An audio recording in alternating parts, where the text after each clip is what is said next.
Video games. Everybody loves video games. Welcome, friends, to Hilarious Name Pending, episode number 3. Man, we're churning through these now, aren't we? I mean, 3 weeks down already. It's gone fast, hasn't it? I mean, why am I not famous yet?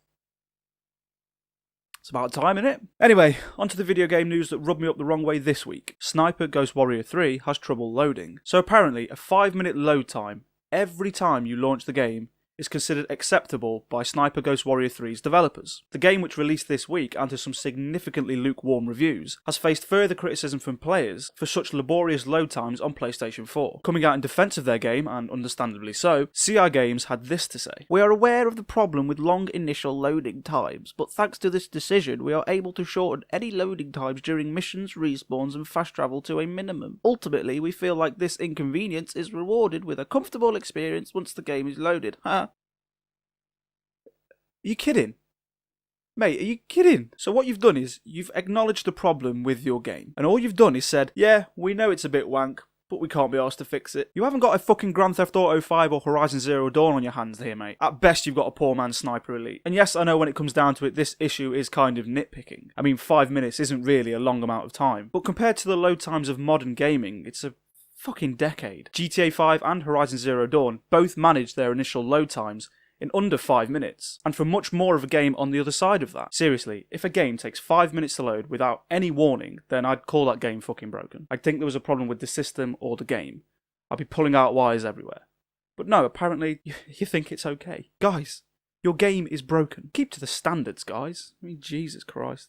Or at least say you're going to fix it. Poor effort. Poor effort. Sonic Forces has an identity crisis. Sonic Forces, a game that was revealed last month looking like this,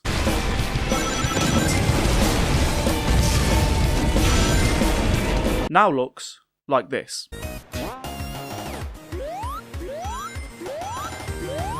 It's gone from an overused post-apocalyptic setting full of explosions and massive death toll to an equally overused turn-back-the-clock nostalgic remaster. But according to Sega, that is exactly what Sonic Forces will be. An uncomfortable mashup between the modern-era 3D Sonic and the more classic 2D side-scrolling Sonic. I mean, I don't know.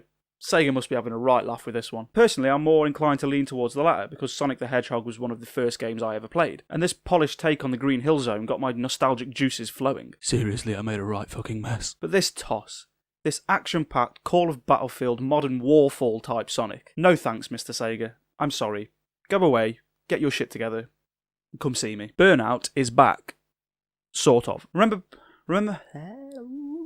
Burnout 3 on the PlayStation 2? Remember a bonus mode in that game called Crash Mode? You know, the one where you drove a car into oncoming traffic and tried to ruin as many lives as possible? Well, it's back, kind of. Coming from developer Three Fields Entertainment, which was actually formed of ex-Criterion staff and Burnout creators. This new game called Danger Zone promises to be the spiritual successor of Burnout 3's Crash Mode. After forming in only 2014, Danger Zone will be Three Fields Entertainment's third game, coming after Dangerous Golf, the golfing equivalent of Crash Mode, and Lethal VR, a shooty PlayStation VR game. And Danger Zone, thank the Lord, is coming our way very, very soon. In fact, it's coming next month in May, and at the humble price of £9.99. Brilliant. Yay for cheap death and destruction. Who doesn't love that?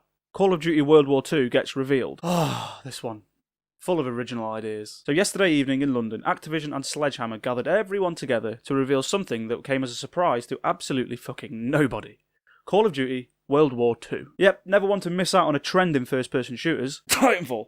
Stole the wall running from Titanfall. Activision has taken Call of Duty back to its roots, swapping wall running, exosuits and Conor McGregor cash-ins for mud, sludge and big old tanks. Because apparently we love big old tanks now. The trailer that dropped for the game did look pretty enticing in all fairness, and with it came the confirmation of a November 3rd release date. In their livestream, they also revealed that you can expect all the usual suspects from a Call of Duty game. Nazi Zombies is making its return, and the multiplayer action will be living on stronger than ever in the franchise. They've even added some new multiplayer modes, one of which is called War Mode, a narrative-driven, objective-based game type, which is essentially a straight rip-off of Battlefield 1's Operations.